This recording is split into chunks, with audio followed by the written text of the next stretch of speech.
क्या आपको boxing matches देखना पसंद है? पहली नजर में बॉक्सिंग काफी सिंपल लग सकती है, लेकिन असल में रिंग के अंदर बहुत कुछ चल रहा होता है। फेंस से पोजीशनिंग की टैक्टिकल स्ट्रेटेजी, फाइटर्स का 12 राउंड्स तक फटीग मैनेज करना, जजिंग कंट्रोवर्सीज और पुरानी राइवलरीज। बिल्कुल इसी तरह मिड कैप फंड्स भी एक बॉक्सिंग मैच की तरह होते हैं, जहां इन्वेस्टर्स उनकी स्ट्रेंथ्स और वीकनेसेस को इवैल्यूएट करके अपने पोर्टफोलियो के लिए सही फंड चुनते हैं। इस वीडियो में हम दो बड़े मिड कैप फंड्स का कंपैरिजन करेंगे और जानेंगे क्या ये आपके म्यूचुअल फंड पोर्टफोलियो के लिए सही फिट हो सकते हैं। लेकिन बैटल शुरू करने से पहले इस वीडियो को लाइक कर लीजिए, शेयर करिए और चैनल को सब्सक्राइब करना मत भूलिएगा, ताकि आप फ्यूचर में भी ऐसे इंसाइटफुल वीडियोस कभी मिस ना करें। चलिए शुरू करते हैं। सबसे पहले HDFC mid cap fund direct plan growth और Nippon India growth mid cap fund direct plan growth दोनों ही मिड कैप फंड्स हैं। इसका मतलब है कि सेबी के मैंडेट के मुताबिक इन्हें अपने पोर्टफोलियो का कम से कम 65% हिस्सा मिड कैप स्टॉक्स में इन्वेस्ट करना होता है। ईज ऑफ स्पीकिंग के लिए आगे हम इस वीडियो में इन फंड्स को शॉर्ट HDFC और निपन इंडिया के नाम से एड्रेस करेंगे। HDFC का benchmark Nifty mid cap 150 TRI यानी कि टोटल रिटर्न इंडेक्स है, और Nippon India growth mid cap fund का बेंचमार्क भी निफ्टी मिड कैप 150 TRI है। HDFC 25 जून 2007 को लॉन्च किया गया था, जबकि निपन इंडिया की शुरुआत 8 अक्टूबर 1995 को हुई थी। अब बात करते हैं फंड साइज की। 31 मई 2026 के हिसाब से HDFC मिड कैप का AUM यानी कि एसेट्स अंडर मैनेजमेंट 97,350 CR है, जबकि निपन इंडिया मिड कैप का 47,415 CR है। तो अब सवाल आता है कि इन दोनों फंड्स को मैनेज कौन करता है। HDFC मिड कैप के फंड मैनेजर है मिस्टर चिराग सेतलवार, जो इस फंड को इसकी लॉन्च डेट यानी कि 25 जून 2007 से मैनेज कर रहे हैं। उनके पास लगभग 29 इयर्स का इन्वेस्टमेंट एक्सपीरियंस है। वहीं निपन इंडिया मिड कैप के फंड मैनेजर हैं मिस्टर रुपेश पटेल, जो जनवरी 2023 से इस फंड को मैनेज कर रहे हैं। उनके पास भी 26 इयर्स का इंडस्ट्री एक्सपीरियंस है। अब देखते हैं इन दोनों फंड्स के इन्वेस्टमेंट अप्रोचेस को। ये फंड लगभग 1 लाख CR के AUM के साथ इंडिया का सबसे बड़ा मिड कैप फंड है। इसके पोर्टफोलियो में 76 स्टॉक्स हैं, जो इसे काफी डाइवर्सिफाइड बनाते हैं। ये डाइवर्सिफिकेशन मार्केट वॉलेटिलिटी के इम्पैक्ट को कम करने में मदद करता है और फंड के बड़े AUM का भी एक इम्पॉर्टेंट रीजन है। इस फंड के टॉप 10 होल्डिंग्स पोर्टफोलियो का सिर्फ 33% हिस्सा बनाते हैं।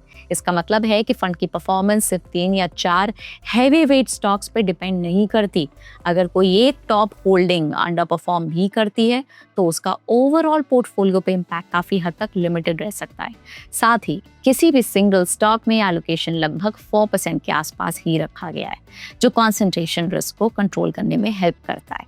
सेक्टर एलोकेशन की बात करें तो फंड किसी एक या 2 सेक्टर्स पे अग्रेसिव बेट नहीं लेता। इसका कैपिटल कई इंडस्ट्रीज में स्प्रेड आउट है। हालांकि फंड का झुकाव BFSI, फार्मा एंड बायोटेक्नोलॉजी और ऑटोमोबाइल सेक्टर्स की तरफ ज्यादा है। इन्वेस्टमेंट फिलॉसफी के पर्सपेक्टिव से HDFC mid cap primarily mid cap companies पे फोकस करता है। ये एक बॉटम अप अप्रोच फॉलो करता है, जहां मैक्रो इकोनॉमिक ट्रेंड्स के बजाय इंडिविजुअल कंपनीज के फंडामेंटल्स को ज्यादा इंपॉर्टेंस दी जाती है। फंड मैनेजर कंपनी की management quality, revenue growth, balance sheet strength और डेट लेवल्स जैसे फैक्टर्स को इवैल्यूएट करके इन्वेस्टमेंट डिसीजंस लेते हैं। फोकस उन कंपनीज पे रहता है जो अच्छी क्वालिटी की हों और रीजनेबल वैल्यूएशंस पे अवेलेबल हों। फंड का पोर्टफोलियो टर्नओवर रेशियो सिर्फ 4.55% है। इतना लो टर्नओवर रेशियो ये इंडिकेट करता है कि fund buy and hold strategy follow करता है, यानी कि fund manager short term market movements का फायदा उठाने के लिए बार बार पोर्टफोलियो में चेंजेस करने के बजाय लॉन्ग टर्म इन्वेस्टिंग अप्रोच को प्रेफर करते हैं। कैश एलोकेशन की बात करें तो फंड के पास 7.52% कैश होल्डिंग्स है।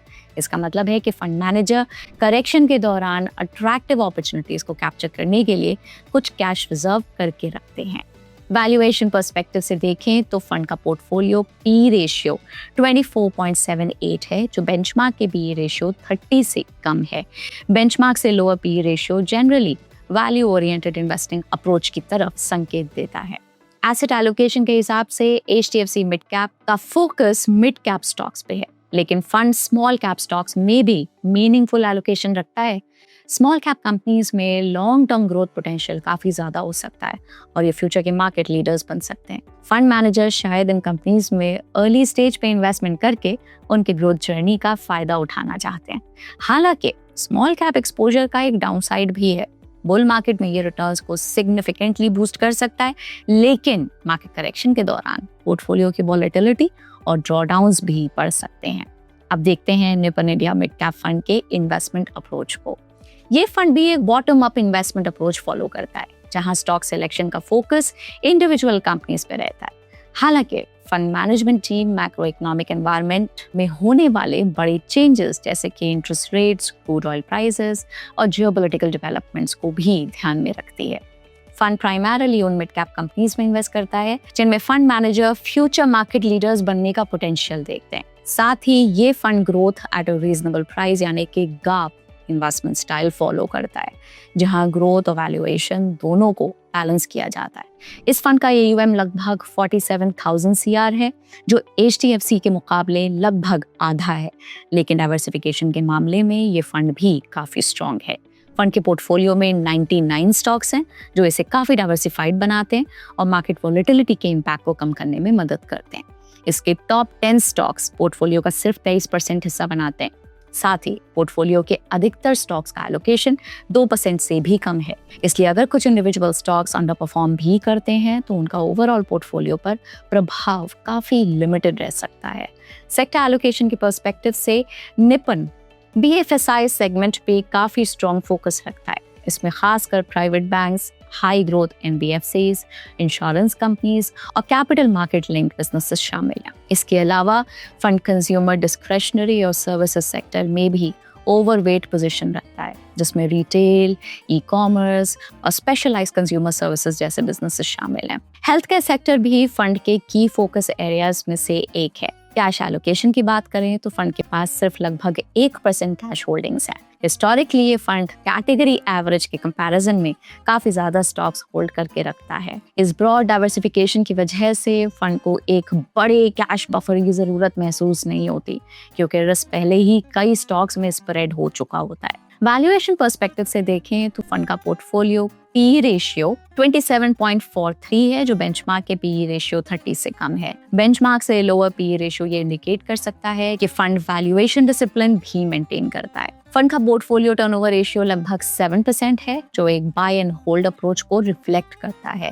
शॉर्ट टर्म मार्केट फ्लक्चुएशंस को कैप्चर करने के लिए फ्रीक्वेंट ट्रेडिंग करने के बजाय फंड मैनेजर्स डिटेल रिसर्च के बेसिस पे उन मिड कैप बिजनेसेस को आइडेंटिफाई करते हैं जो सस्टेनेबल ग्रोथ डिलीवर कर सकते हैं और कई सालों तक स्केल अप होने की कैपेबिलिटी रखते हैं। एसेट एलोकेशन की बात करें तो फंड का प्राइमरी फोकस भी मिड कैप स्टॉक्स पर ही है, लेकिन HDFC के ऑपोजिट जो रिलेटिवली ज्यादा स्मॉल कैप एक्सपोजर रखता है, Nippon India large cap stocks को पोर्टफोलियो स्टेबिलिटी के लिए यूज करता है। Large cap stocks volatile market conditions में डाउनसाइड प्रोटेक्शन प्रोवाइड कर सकते हैं, जबकि फंड अल्फा जनरेशन अपॉर्चुनिटीज के लिए स्मॉल कैप स्टॉक्स में लिमिटेड एलोकेशन भी मेंटेन करता है। अब इन दोनों मिड कैप फंड्स के रिटर्न्स को कंपेयर करते हैं। सबसे पहले HDFC की परफॉर्मेंस की बात करते हैं। टेबल के मुताबिक इसने 3 साल, 5 साल, 7 साल और 10 साल के पीरियड में अपनी बेंचमार्क और कैटेगरी दोनों को आउट परफॉर्म किया है। हालांकि पिछले 1 साल के पीरियड में ये अपनी कैटेगरी को बीट करने में सक्सेसफुल नहीं रहा। अब देखते हैं निपन इंडिया को। टेबल के मुताबिक निपन इंडिया ने 1 साल, 3 साल, 5 साल के पीरियड में बेंचमार्क और कैटेगरी दोनों को आउट परफॉर्म किया है। और सबसे इंटरेस्टिंग बात यह है कि जहां HDFC 1 साल में कैटेगरी को बीट नहीं कर पाया, वहीं निपन ने अपनी कैटेगरी और पेयर्स को काफी अच्छे मार्जिन से आउट परफॉर्म किया है। लेकिन इक्विटी फंड्स को सिर्फ रिटर्न्स के बेसिस पे जज नहीं करना चाहिए। ये समझना भी उतना ही जरूरी है कि उन रिटर्न्स को जनरेट करने के लिए फंड ने कितना रिस्क लिया। आखिरकार जो फंड कम रिस्क लेकर भी अच्छे रिटर्न्स जनरेट करे, उससे जनरली स्ट्रॉन्गर परफॉर्मर माना जा सकता है। तो अब बात करते हैं कुछ इंपॉर्टेंट रिस्क मैट्रिक्स की। सबसे पहला मैट्रिक है स्टैंडर्ड डिविएशन। स्टैंडर्ड डिविएशन ये बताता है किसी फंड के रिटर्न्स अपने हिस्टोरिकल एवरेज रिटर्न्स के कंपैरिजन में कितने फ्लक्चुएट करते हैं। अगर किसी फंड का स्टैंडर्ड डिविएशन ज्यादा हो तो उसमें वॉलेटिलिटी भी ज्यादा होती है और इसका मतलब है ज्यादा रिस्क। HDFC का स्टैंडर्ड डिविएशन अपनी कैटेगरी और पेयर्स दोनों से कम है। इसका मतलब है कि ये फंड उनके कंपैरिजन में कम वॉलेटाइल रहता है। और खास बात यह है कि अपनी कैटेगरी में इसका स्टैंडर्ड डिविएशन सबसे कम है। अब निपन इंडिया की बात करते हैं तो इसका स्टैंडर्ड डिविएशन बेंचमार्क से कम है लेकिन कैटेगरी से ज्यादा है, यानी कि ये फंड अपनी कैटेगरी एवरेज के कंपैरिजन में थोड़ा ज्यादा वॉलेटाइल रहा है। अब बात करते हैं शार्प रेशियो की। शार्प रेशियो ये मेजर करता है कि फंड ने लिए गए हर एडिशनल यूनिट ऑफ रिस्क के बदले कितने एडिशनल रिटर्न्स जनरेट किए। सिंपल वर्ड्स में, जितना ज्यादा शार्प रेशियो उतने better risk adjusted returns. HDFC का शार्प रेशियो 0.92 है, वहीं निपन इंडिया का भी 0.92 है। इसका मतलब है कि दोनों फंड्स ने बेंचमार्क और कैटेगरी के कंपैरिजन में better risk adjusted returns deliver किए हैं। अब चलते हैं बीटा की तरफ। बीटा ये मेजर करता है कि फंड मार्केट के कंपैरिजन में कितना ज्यादा या कम वॉलेटाइल है। अगर बीटा 1 से ज्यादा हो तो फंड मार्केट से ज्यादा वॉलेटाइल माना जाता है, 1 से कम हो तो कम वॉलेटाइल माना जाता है। एचडीएफसी का बीटा है 0.84, वहीं निपन का 0.97 है, यानी कि दोनों फंड्स मार्केट के कंपैरिजन में कम वॉलेटाइल है। साथ ही एचडीएफसी अपनी कैटेगरी में सबसे कम बीटा वाले फंड्स में से एक है। अब बात करते हैं सॉर्टिनो रेशियो की। सॉर्टिनो रेशियो एक रिस्क एडजस्टेड रिटर्न मैट्रिक है जो स्पेसिफिकली डाउनसाइड रिस्क पे फोकस करता है। ये मेजर करता है कि फंड ने नेगेटिव या अनडिजायरेबल वॉलेटिलिटी के बदले कितना एडिशनल रिटर्न जनरेट किया। सिंपल वर्ड्स में ये बताता है कि जब मार्केट्स वीक परफॉर्म करते हैं तब फंड डाउनसाइड रिस्क को कितनी एफिशिएंटली हैंडल करता है। एचडीएफसी का सॉर्टिनो रेशियो 1.11 है, वहीं निपन का 1.22 है। जितना ज्यादा सॉर्टिनो रेशियो होता है उतना बेटर रिस्क एडजस्टेड परफॉर्मेंस माना जाता है। इसलिए डाउनसाइड रिस्क के पर्सपेक्टिव से देखा जाए तो निपन फॉलिंग मार्केट्स में कंपैरेटिवली बेटर परफॉर्मर नजर आता है। अब देखते हैं अपसाइड कैप्चर रेशियो और डाउनसाइड कैप्चर रेशियो को। अपसाइड कैप्चर रेशियो ये बताता है कि जब मार्केट ऊपर जाता है तब फंड ने अपने बेंचमार्क के कंपैरिजन में कितना पार्टिसिपेट किया। अगर अपसाइड कैप्चर रेशियो 100 से ज्यादा हो तो फंड ने राइजिंग मार्केट में बेंचमार्क से बेटर परफॉर्म किया है। एचडीएफसी का अपसाइड है 92, यानी कि अगर राइजिंग मार्केट में बेंचमार्क 10% से बढ़ता है तो हिस्टोरिकल डेटा के हिसाब से ये फंड लगभग 9.2% बढ़ने की टेंडेंसी रखता है। वहीं निपन का 95 है, यानी कि अगर बेंचमार्क 10% से बढ़ता है तो ये फंड लगभग 9.5% बढ़ने की टेंडेंसी रखता है। इस मेट्रिक के हिसाब से निपन राइजिंग मार्केट्स में थोड़ा बेटर परफॉर्मर रहता है। अब बात करते हैं डाउनसाइड कैप्चर रेशियो की। डाउनसाइड कैप्चर रेशियो ये मेजर करता है कि जब मार्केट गिरता है तब फंड बेंचमार्क के कंपैरिजन में कितना डाउनसाइड पार्टिसिपेट करता है। अगर डाउनसाइड कैप्चर रेशियो 100 से कम है तो इसका मतलब है कि फंड बेंचमार्क के कंपैरिजन में कम गिरा, जो जनरली पॉजिटिव माना जाता है। एचडीएफसी का है 84, यानी कि अगर बेंचमार्क 10% से गिरता है तो ये फंड हिस्टोरिकली लगभग 8.4% गिरने की टेंडेंसी रखता है। वहीं निपन का है 87, यानी कि बेंचमार्क के 10% गिरने पर ये फंड लगभग 8.7% गिरने की टेंडेंसी रखता है। इस मेट्रिक के हिसाब से एचडीएफसी फॉलिंग मार्केट्स में थोड़ा बेटर डाउनसाइड प्रोटेक्शन प्रोवाइड करता है। अब बात करते हैं एक्सपेंस रेशियो की। एचडीएफसी का है 0.73%, वहीं निपन का है 0.62%, यानी कि कॉस्ट पर्सपेक्टिव से निपन इन्वेस्टर्स के लिए थोड़ा ज्यादा इकोनॉमिकल ऑप्शन है। एचडीएफसी मिड कैप फंड और Nippon India growth mid cap fund दोनों ही इंडिया के मिड कैप कैटेगरी के जायंट्स हैं। ये दोनों फंड्स कैटेगरी के सबसे पुराने, सबसे बड़े और सबसे कंसिस्टेंट मिड कैप फंड्स में शामिल हैं। एचडीएफसी का स्टैंडर्ड डिविएशन और बीटा निपन के कंपैरिजन में कम है। इसका मतलब है कि एचडीएफसी रिलेटिवली कम वॉलेटाइल है और बेटर डाउनसाइड प्रोटेक्शन ऑफर करता है। दूसरी तरफ निपन का सॉर्टिनो रेशियो ज्यादा है, जो फॉलिंग मार्केट्स में बेटर रिस्क एडजस्टेड परफॉर्मेंस को इंडिकेट करता है। इन्वेस्टमेंट स्टाइल की बात करें तो एचडीएफसी एक रिलेटिवली स्टेबल और वैल्यूएशन कॉन्शियस अप्रोच फॉलो करता है, वहीं निपन कंपैरेटिवली ज्यादा अग्रेसिव और ग्रोथ ओरिएंटेड स्ट्रैटेजी पे फोकस करता है। एक और इंटरेस्टिंग बात यह है कि इन दोनों फंड्स के पोर्टफोलियोज में सिर्फ लगभग 30% का ओवरलैप है, यानी कि उनके लगभग 70% होल्डिंग्स एक दूसरे से अलग हैं। इसी वजह से कुछ इन्वेस्टर्स डाइवर्सिफिकेशन के लिए दोनों फंड्स को अपने पोर्टफोलियो में साथ रखने पर भी विचार कर सकते हैं। याद रहे, ये वीडियो सिर्फ एजुकेशनल पर्पसेस के लिए है। किसी भी इक्विटी फंड को सिलेक्ट करते वक्त सिर्फ रिटर्न्स पे फोकस ना करें, बल्कि रिस्क एडजस्टेड रिटर्न्स और फंड की इन्वेस्टमेंट स्ट्रैटेजी को भी ज़रूर इवैल्यूएट करें। अगर आपको ये वीडियो हेल्पफुल लगा हो तो इसे लाइक करें, शेयर करें और चैनल को सब्सक्राइब करना ना भूलें। मैं आपसे मिलती हूँ अगले वीडियो में। Until then, bye bye.